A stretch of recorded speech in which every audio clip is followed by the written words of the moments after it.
Shalom Aleihim. Berjumpa lagi dengan saya pada perenungan hari ini, hari Minggu tanggal 16 Juni 2024. Kembali saudara, di pagi yang cerah ini jangan lupa kita mengucap syukur di dalam doa kepada Tuhan Allah kita, dan berilah senyuman dan sapaan kepada sesama kita. Kita awali perenungan pagi hari ini dengan tanda kemenangan kita dalam nama Bapa dan Putra dan Roh Kudus. Amin. Hidup karena percaya. Bacaan liturgi hari ini diambil dari bacaan pertama kitab Nubuat Yeskiel 17 ayat 22 sampai dengan 24. Bacaan kedua 2 Korintus 5 ayat 6 sampai dengan 10, dan Injil Markus 4 ayat 26 sampai dengan 34. Saudara-saudaraku yang terkasih di dalam kasih Kristus, sudah lazim saudara orang mengejar achievement atau prestasi saudara. Sebuah pencapaian yang dapat diukur secara nyata. Ini juga terjadi pada kehidupan orang-orang Kristen di dalam pelayanan dan gereja.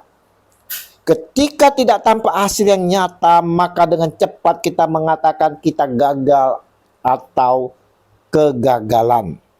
Tetapi jika dipuji, disanjung, dihormati, maka kita bangga, terasa bahwa kita berhasil. Namun kita harus merefleksi diri saudara, kalau di dalam kehidupan kita atau pelayanan kita yang serba saudara, ini tak seberapanya jika dibandingkan dengan kehidupan dan pelayanan Paulus. Begitu juga dengan tantangan-tantangan yang harus kita hadapi. Paulus bersaksi kepada jemaat Korintus tentang bagaimana kehidupannya maupun pelayanannya yang seringkali menghadapi bahaya besar, aniaya berat, bahkan sampai menghadapi kematian saudara. Namun ia berkata bahwa ia tetap tabah menghadapi itu semua. Apa maksudnya tabah di sini? Bagaimana dengan kita ini saudara yang juga selalu menghadapi persoalan demi persoalan hidup yang besar, bahkan silih berganti?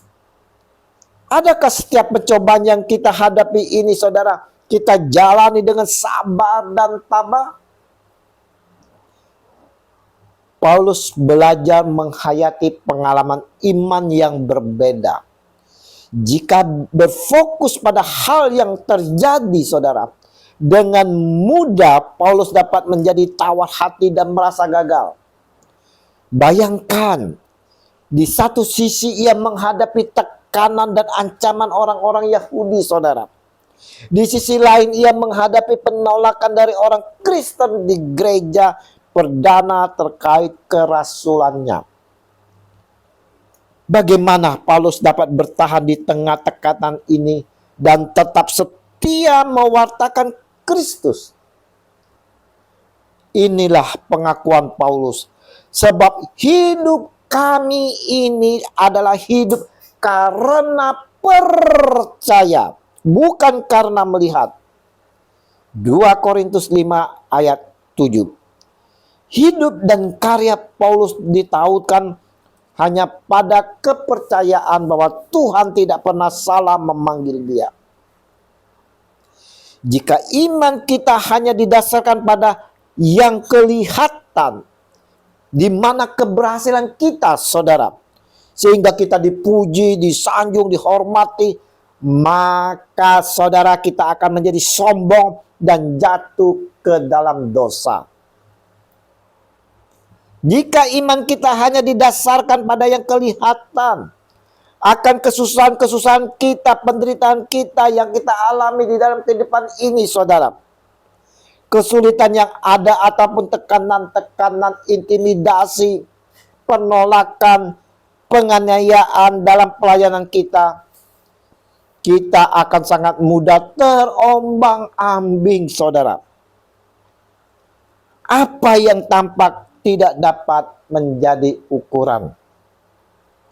Lalu Apa dasar kita untuk tetap hidup dan mengerjakan tugas panggilan kita demi Kristus? Seperti yang Paulus katakan, hidup karena percaya. Kepercayaan hanya mungkin tumbuh karena adanya relasi yang intim.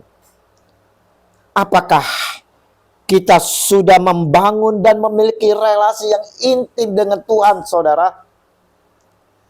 Perenungan pada minggu hari ini, kita diingatkan kepada kita semua oleh Rasul Paulus bahwa dalam menjalani kehidupan kita ini yang menghadapi segala tantangan, saudara, kesulitan, intimidasi, tekanan, penolakan, bahkan penganiayaan, hendaknyalah kita tetap hadapi dengan tabah dan sabar dalam pengharapan besar di dalam kasih Kristus.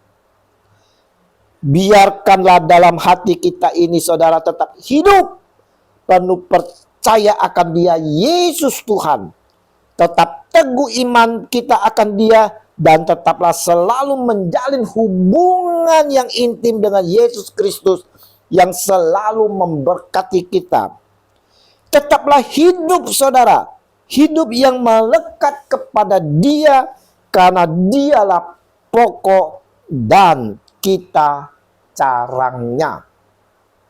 Kemuliaan kepada Bapa dan Putra dan Roh Kudus, seperti pada permulaan, sekarang, selalu, dan sepanjang segala abad. Amin. Dalam nama Bapa dan Putra dan Roh Kudus. Amin. Selamat berhari Minggu. Mari kita persiapkan hati bersama keluarga untuk menyambut Tuhan kita di dalam perayaan Ekaristi. Dan terimalah perutusan, karena kita diutus. Shalom.